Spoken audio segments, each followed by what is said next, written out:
I've always been shy.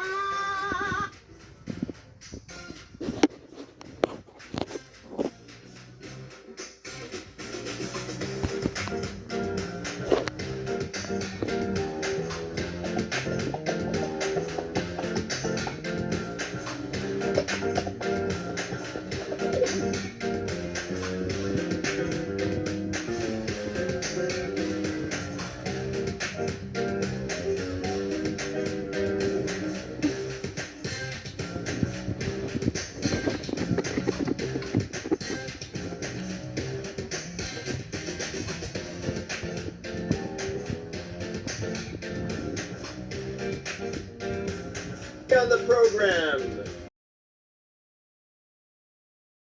I'm ready. Welcome back to the show. Thank you. Bootsy, the last time you were on this show, I thought that your name was Mitzi. So I apologize for that. It's all right. My name isn't Bootsy either, so it's fine. It's not Bootsy either. It's actually Owen. It's okay. Bootsy, Hansy, Owen Greenberg, whatever. You're a joy to have on the show, and I'm glad to have you back. Micro breathing. I wanted to ask you about micro breathing because I know that you're into some of this new age stuff, newfangled stuff. Have you tried micro breathing for yourself? I have not tried micro breathing. It sounds like you just made it up. No, it's delicious. Okay. What it does is it could cure you actually because you're a little under the weather, and I appreciate you coming on. What you do is you just breathe a series of really rapid breaths, like Okay, like breath of fire. yeah, just tiny ones though, micro breathing, and it's kind of like a high impact workout, right? Instead of taking full deep breaths, you just take little ones. That's all you need. That makes sense. Yeah, and you get the same effect as working out, but just the exact same effect. It's good for people with high anxiety because they're practically hyperventilating anyways. Right. No, that makes sense. I'm a little out of breath because I just came off a Bald Lives Matter protest. We had a great turnout, and we're just trying to raise awareness because bald people have feelings too. I know you've been persecuted personally. I'm probably guilty of persecuting you. You know, I was a bad person in a past life. You know, you might find me uttering things like, you know, you bald-headed chicken fucker, get out of my lane. You know, things like that. Sure. So I'm sorry for that. Well, I'm glad that you have been, you know, man enough to change your ways and admit your wrongdoings. It's important. And to admit wrongdoing, and I'm here doing that today. So I hope the micro breathing helps you. My agent, I fired my agent, but then I rehired him back as my manager. You've had some dealings with him. I hope they were positive. Yeah. Phoneum, right? You got paid? Did you get paid? I did. Phoneum. I got to get the wallet. I got the Phoneum wallet. Phoneum. What is Phoneum? Phoneum is what do you? That's what your manager's paying your guests. He's paying them out in Phoneum. What the fuck? It sounds legit. He was supposed to pay you in Doge. I told him to give you Doge. Okay. He's not loosening the purse strings for you. Well, I got to message him back. I have kind of dropped the ball, to be honest, in our communication deal. I was not expecting and you know, a three-way you know, kind of. He could show up. I invited him to this meeting, so he might show up. I don't know. That'd be great. I love that. It would be great. I don't think he will. We lost a few people. We lost Bob Saget, we lost Betty White, and we lost Norm Macdonald. And that one really hurt me. Betty White, I mean, you could say, well, she was old. She was 99. Saget, though, I mean, Saget wasn't that old. No, he wasn't. He was just that dirty. Just found him dead. He was just lying in his cot in a hotel. Yeah, I heard that he passed away. I hope he rests in peace. All those folks, you know, Betty White too. Betty was a legend. Yeah. You know, her prank show Off Their Rockers was one of the coolest things that was ever actually on TV. It was such a fun show. I love that show. Yeah, I mean, I loved Betty White. Even if it was just the old game show she was on, the old talk shows, she was always just on. She was always funny, but she was funny in a genuine way. Like you always believed her. You know, there's nothing phonium about it. You're a funny guy. You're a really funny guy. And how do you do it? I mean, what do you do? Do you just wake up funny, or do you have to go through a ritual? Rituals do help. That's for sure. Yeah. There's lots of rituals, lots of comedy rituals out there. You know, you can sit at a desk and just empty your mind completely, and you know, see what everybody else is doing, and then talk to them about it, and then maybe drink some coffee. Yeah. Well, I have a root beer here. Yeah, well, that works too. That's good. Yeah. And you know, it's more of a discipline than I think many people would like to admit, because something you got to stay consistent with and chip away at, you know. Everybody can be funny, I think. Not everybody should do comedy. No. I don't do comedy. I'm a straight man. I don't do comedy. Do you ever find yourself laughing at your own material? Do you crack yourself up sometimes? Sometimes there's an aha moment when I'll laugh at something, but mostly that's just laugh yoga, you know. Yoga. Yeah. And I'll give you something for your micro breathing. You can do laugh yoga. Yeah. It's just, you just start laughing dead ass, right? Like you're just ha ha ha ha ha ha ha ha ha, and then you can't help it. Natural. Omnicron. All right. Oh, I have a question here from Benny. Ben gave me some questions he wanted me to ask. I'm sorry. He said, Bootsy, are you some kind of a cult leader? I'm working on it. You're working on it. Okay. Yeah, not yet. I think he said, well, he seems to be working with a lot of blonde women. And I was like, well, I mean, yeah, but I mean, that doesn't mean anything. That's a coincidence. You know, Ben Squeezy, for those who don't know, he's my fired agent, now manager, and he's often inappropriate. He can be followed at Ben_DZ11 on Instagram, and he is a DZ Squeezy for sure. If you're tuning into this channel for the first time, please hit that thumbs up button for Bootsy, Mr. Greenwood, and you know, subscribe and leave us a comment down below. We love to read your comments. Can you just lower your voice? Oh, sure. Yeah, I've been told to lower my voice because they have passengers coming and going in this hospital/airport. I'm sorry, ma'am. Yeah, I appreciate that. Oh, okay. Thank you very much. In a nail salon? Where are you? I did have my nails done recently, but no, they don't have a nail salon here. Okay. But I will keep my voice down. Okay. And practice my micro breathing. It might have been the laugh yoga. That might have been what did it, you know. Yeah, probably. Thanks for that, buddy. My bad on that. You have a new channel that you've started, and I want to talk about that. It's called Blue Ball. What's it called? Blue Ball. Close. Wow, so close. Blue collar. Mystics. Mystics. Mm-hmm. So it's not blue ball mystics. No. No. Blue collar mystics. Okay, and the logo for it, it's like a hybrid of an old painting, American Gothic, blended in with something else. These blue people. These Hindu gods. It's Hindu goth, man. Oh, they're Hindu gods. Okay. Have you converted to Hinduism? Well, yeah, I have, and I also unconverted from Hinduism and reconverted back. So I've had an on again, off again sort of thing with Hinduism. But to me, it seems like the most ancientest of all the philosophies. It so seems you're a transient being. You're a transitional believer of everything. Well, I wouldn't say that, but you know, as far as that. Oh, hello. Sorry about that. Okay. There's I heard there was some sunspot activity happening today. That must be what's going on. Pretty wild out there. Mercury is in retrograde, people, so stuff like that is going to happen. It is. It absolutely is. But yeah, we talk about any we talk about a lot of philosophies.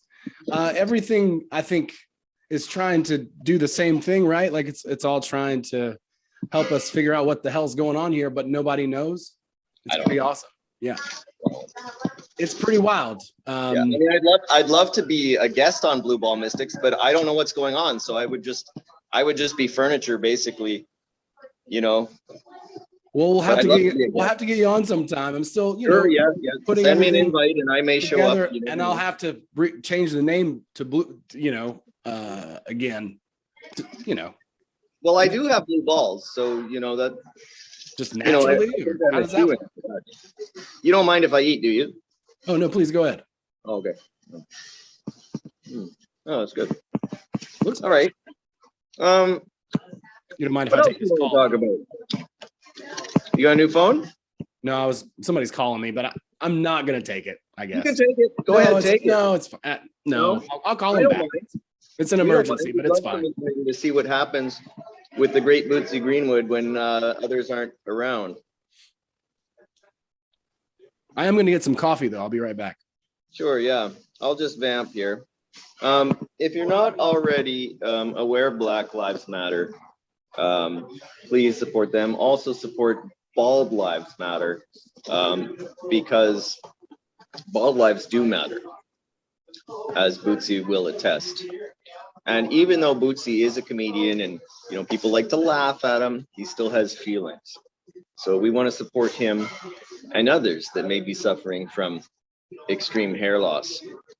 There's another guy I want to give a shout out to, and his name is Keith Burr. If you follow Keith Burr Comedy on Instagram, he's always good for a laugh, and I think he has the best comment section. This is a secret, actually. He has the best comment section on Instagram, and I'm highly involved with that, and I will continue to be. I've been kind of lax lately. Welcome back. Oh, thank you. Do you take your coffee black, or do you put a little cream and sugar in there? No, I like it like it is. I love it just the way it is. Right on. Now, speaking of Keith Burr, you're friends with Keith Burr, yeah? Well, we're on it. I follow him on Instagram. We've chatted a bit. Mm-hmm. Yeah, okay. We're best friends. I have a question for you. How the hell do you understand people from Kentucky? Because I've tried. I want to have Keith on the show, but I'm worried that I'm not going to be able to understand what the hell he's talking about. Well, you should hear people from Mississippi. Oh, yeah, it's worse? Yeah. Wow. Even Georgia. Like whenever we were kids, we would go to our family reunion in South Georgia. And I remember being there with my sister, and we had a bunch of water balloons. And one of my cousins ran up and he said, yes, let me have some. And we were like, what the fuck? And we laughed a lot. And then we were pretty embarrassed to be part of our own family. That was a very impactful day for both of us, my sister and I. Right on. That's another story. Now, I've been to your website, bootsygreenwood.com. And there's a shop on there that I was sort of trolling the other night, and I looked at the shop, and I think you have hats there, and you have some books and some merchandise, but it's all $0. Well, yeah, I guess store might not be the appropriate thing to call that page, but I don't think I have any more hats. I only have one more hat, which is my hat. Oh, my mom's here. Oh, that's great. Mom, I'm on a podcast. Yeah. Say hello. Oh, does your mom want to come on? We'd love to meet your mom. You want to? You want to say hi? All right. We're going to meet. Let me give my mom a hug real quick. Yeah, I'll be right back. And see if she'll come on the show. All right. Well, hopefully I didn't just make her sick. Oh, no. She doesn't want to come on? No. No. I guess not. Okay. So on this new channel that you have, you're teaching classes. Is this correct? Well, I've been doing a little bit of personal development coaching over the past couple of years. Right. And the Get Coach program. We are currently expanding our offerings, and I brought on an exceptional partner, as well as a rotating crew of amazing regular guests.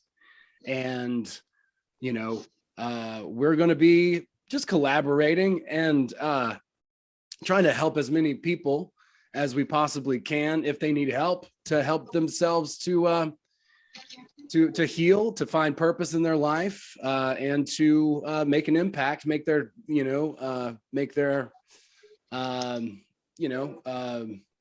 dent in the universe. I've heard people say, maybe that's a little cliche, but Dance in the universe. Okay, ripples. well, you're the one with blue balls. I'll just say that. Blue balls. Yeah. That's you. And so you perhaps So might you need can to help me with that. You might need to put a dent in the universe. That's what I'm saying. Okay. All right. So if someone came to you, to the Get Coach program, or the Blue Collar Mystics, and said, "Look, I've got really bad blue balls.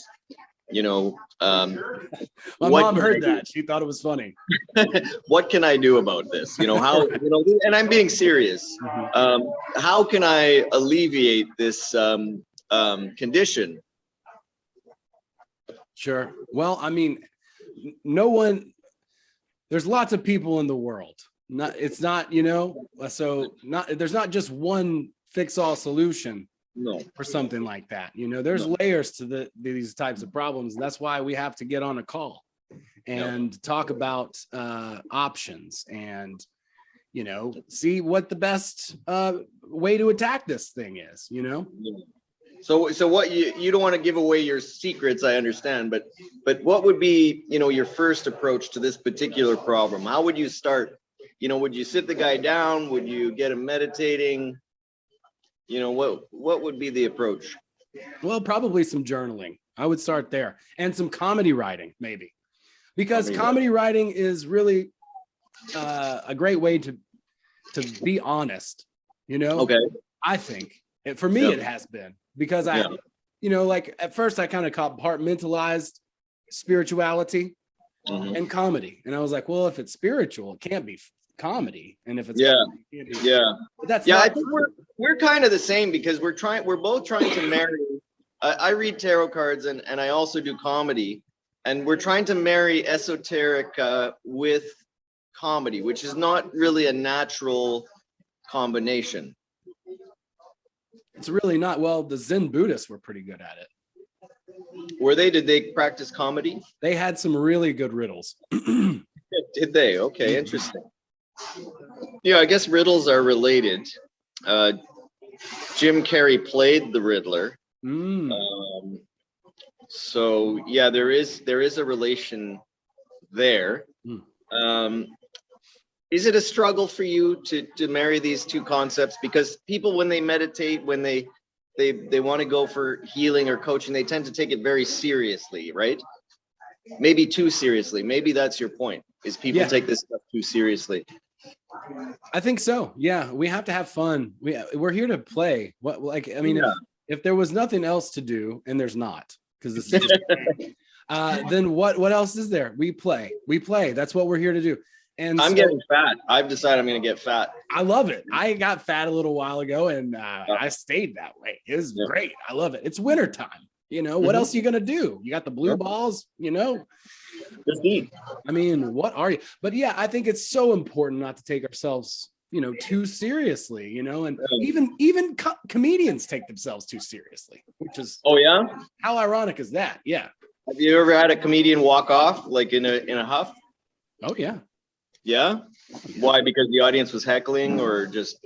Well, the most awkward thing I think I've ever seen is like comedians sitting in the same room and just not even acknowledging or talking to each other, just like this cold tension of just like. Really? Yeah, they're just competing, right? Oh yeah. Anybody famous? You can't be funnier than me. It's really? I'm funnier than you. Yeah, I've experienced that. I experienced that at the Second City in Toronto, and in auditions as well. You'd be in an audition, for example, you'd be sitting in a room with 5 other guys, and they all look exactly like you, because they have a certain look that they're trying to cast, and they won't even say hi, because they're trying to throw you off your game, right? Yeah. So anything that they get the job and you don't. Right. And I never really played that. I would be friendly with people if they were willing to. Yeah, I think spirituality and what is of spirit or light or whatever is the fun and playful funny side of things, you know, and Yeah, the serious think side the is, industry- I think the industry could use a little bit more mysticism. yeah. And I think, you know, often we hate what we are, right? We dislike the things that we are. And I find I really dislike you, Bootsy Greenwood. I don't have much affection for you. So that made me think, well, maybe this is a mirror. Mm. And, you know, maybe we're just very much alike. So you're the part of myself that I hate. Well, I see people all the time and I'm like, God, I wish we weren't one, you know? But Yeah, then I know. realize I know. it's really not them. It's just icky, right? It's really icky. it's just them on the outside. It's not the them deep, you know. It's just this expression that's annoying and they smack their hamburger when they eat. You know? Yeah, it makes me want to medicate with food, you know. Yeah, or just like lay in a bed of food and just roll around in it. Mm-hmm. Maybe I could try to get fat this winter, even fatter, like a indulgent beaver. That's indulgent beaver winter. You're not heavy. You don't look heavy to me. Thank you. I'm getting hungry though. Are you hungry? Why? Well, I don't know. Must be something. Okay. All right. Well, I'm going to read a tarot card for you because that's something I do on this show. Cool. And my approach to tarot is the same. Is that don't take it too seriously. It is a game. At the end of the day, it's a card game. Do you want to ask a general question or you want something specific? Let's do general. Just a general? Just to pull a card? Yeah. Doesn't matter. Okay. Doesn't matter. Shuffle the cards. Boom. Oh, it's a couple of beavers. No way. It's the 7 of beavers. Holy cow. Oh, it's the 7 of spades, actually. So what is this? That's weird. That's actually really weird because I had the 7 of clubs. Sorry, I said spades. 7 of clubs. I had a regular 7 of clubs here too. That's weird. So tell me the meaning behind this Beavers tarot card of 7 of. Well, it's 2 beavers looking at each other, and they hate each other. You can tell that they have this look of hatred in their eyes, but they have to cooperate so that they can both enjoy the stick. Yeah. Right. Yeah. And you can tell they're Pleiadian brothers because there are 7 major stars in the Pleiadian system, also referred to sometimes as the 7 sisters. Okay. Beavers are often clubbed to death, by fur traders. So that's why it's the 7 of clubs. Cool. So you can see they have like hatred and fear in their eyes, which is on the very low part of the spectrum.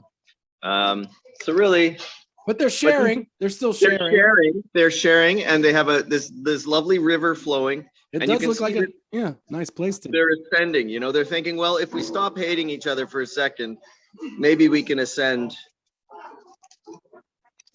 Oh, he's got wood. Okay, so there you go.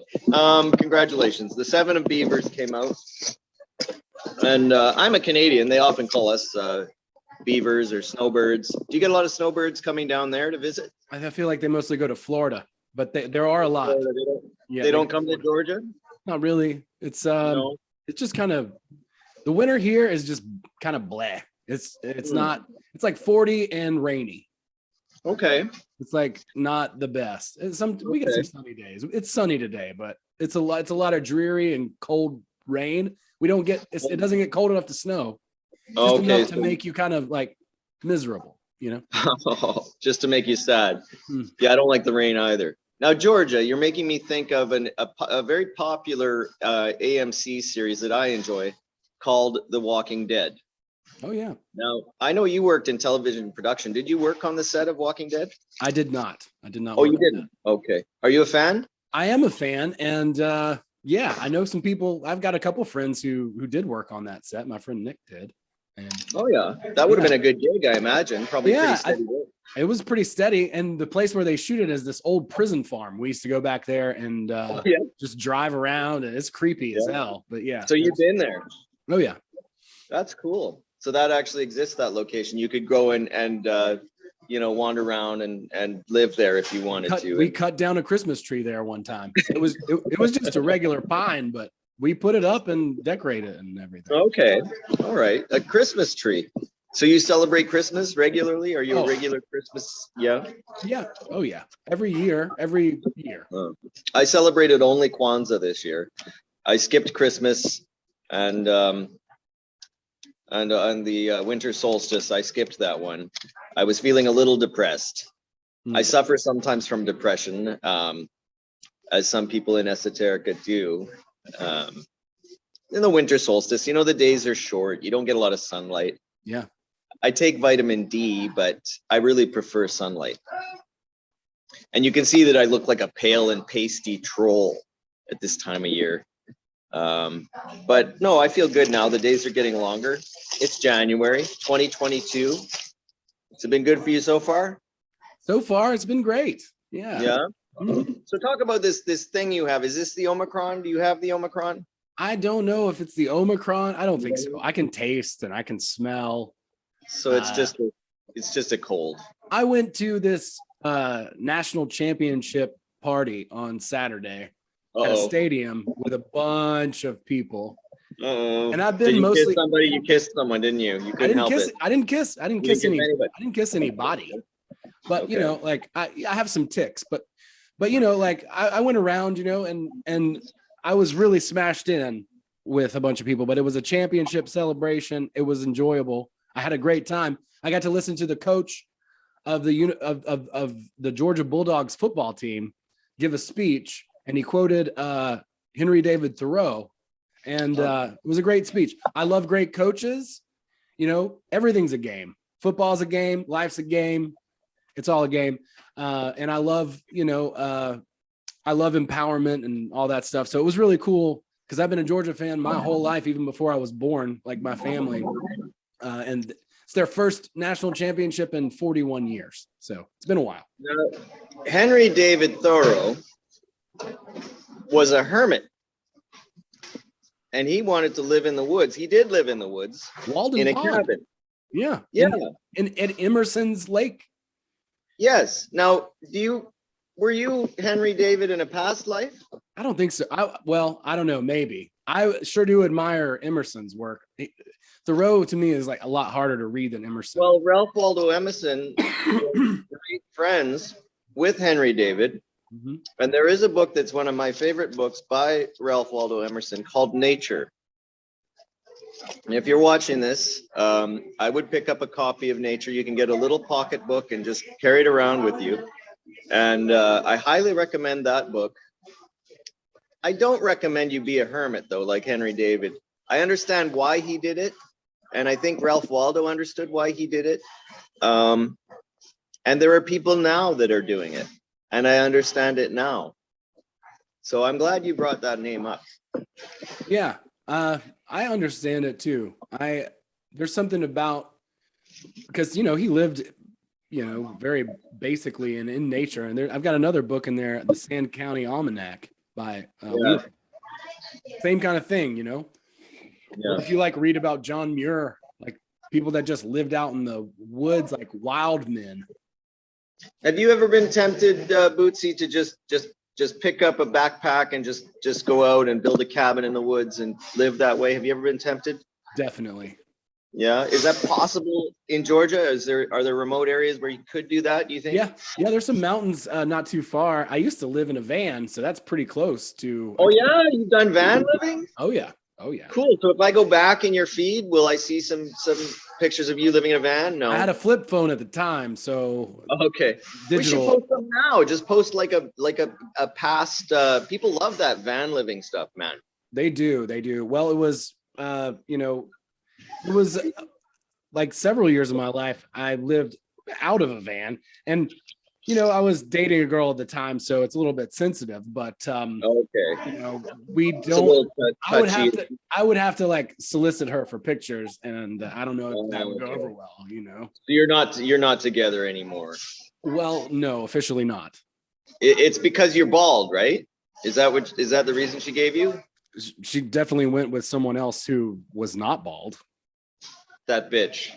See, this is clearly she's baldophobic.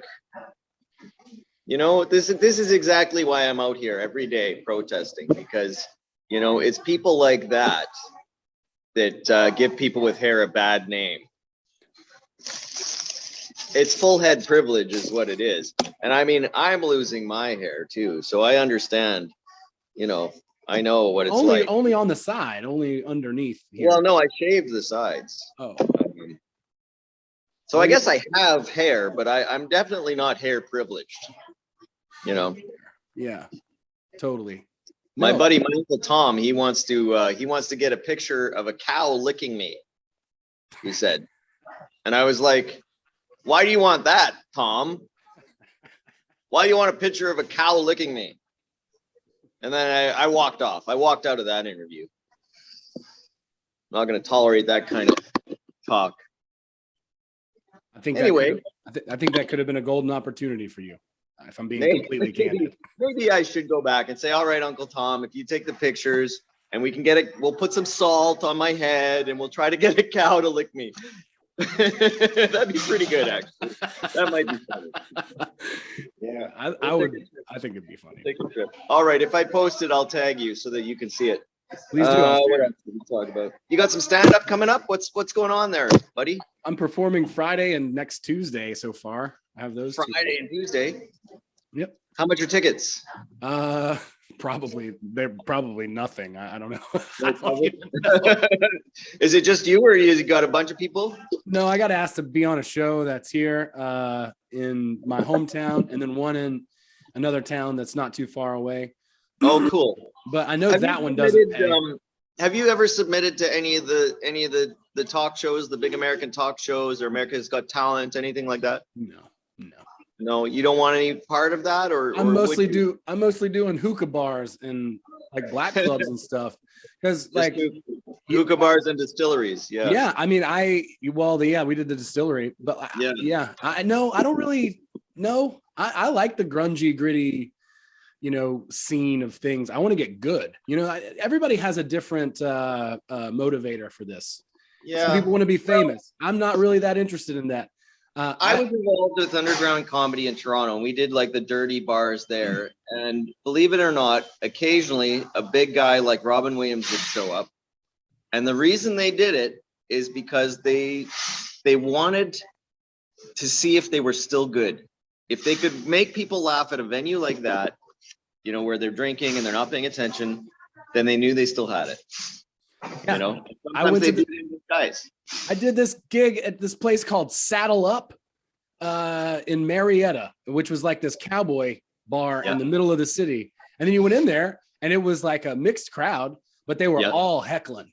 The first guy went up, he had a backpack on, and he was like, just went immediately into his act. He didn't tell people that there was a comedy show or anything. No, nothing. It was really, really bad. No lead in. Yeah.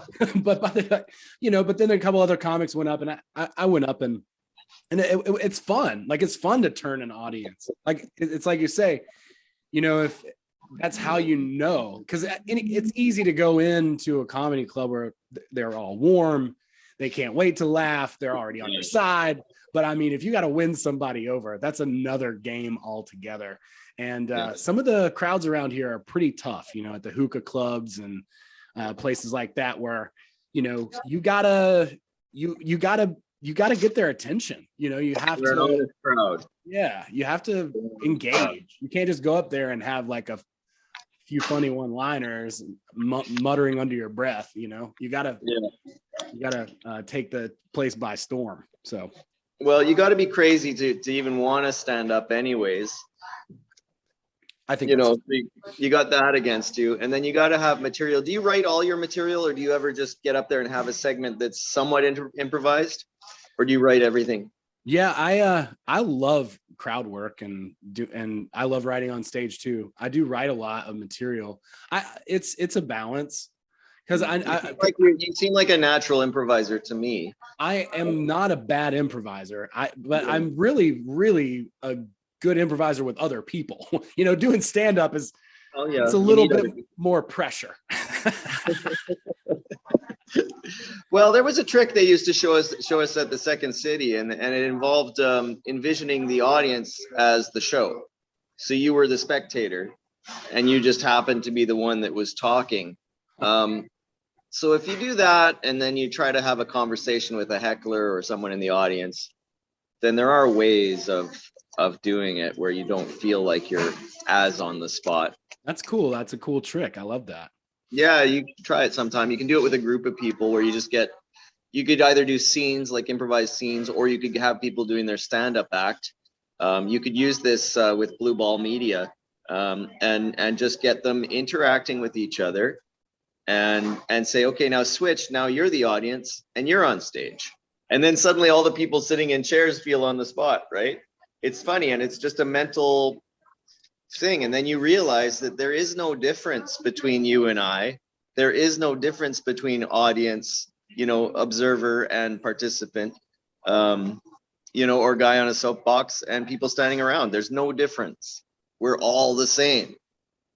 And once you realize that, you just forget a lot of the nerves and anything else, and the micro breathing. If you bring in the micro breathing, then it'll bring you to another level altogether. It makes me think of a bunny. Like that's how kind of like a bunny breathes. They micro breathe, what they're doing with their nose. So, that's why they're so well. cute. I was born in the year of the rabbit, so I guess micro breathing comes naturally to me. Fair enough. What year were you born in? The dog. The year of the dog. Yeah, I believe that. You are a dirty dog. Well, is there anything else we need to talk about? I don't know. There's that that's the 7 of clubs that was out earlier. If you go to the first shot, I'm not sure if we were recording, but I think that was in it. Cool. Which is also weird. Yeah, that is weird. Yeah. Okay. Well, we were going to have an AI guest on today. They couldn't make it. So, you're the replacement. I really appreciate you coming in and doing what you do. Yeah. Thanks for having me. I mean, any opportunity where I can somehow swoop in over an AI as I'm trying to get Ben. Ben is my manager, and I'm trying to get him to book me some guests. Well, anyway, yeah. Yep. I'm living in a van, but I don't have the van part, so I just live outside. Right on. Yeah. I love it. Well, you gotta love nature, You do love nature, like Henry David Thoreau. All right, Bootsy, I really appreciate the time. In all sincerity, you're a really cool guy, in spite of being bald. And it's always a joy, really. It's a joy. So check out Blue Collar Mystics. They're on Instagram and everywhere else. And don't buy any merchandise because it's free. That's right. All right. Thanks a lot. Thanks, buddy, for coming on.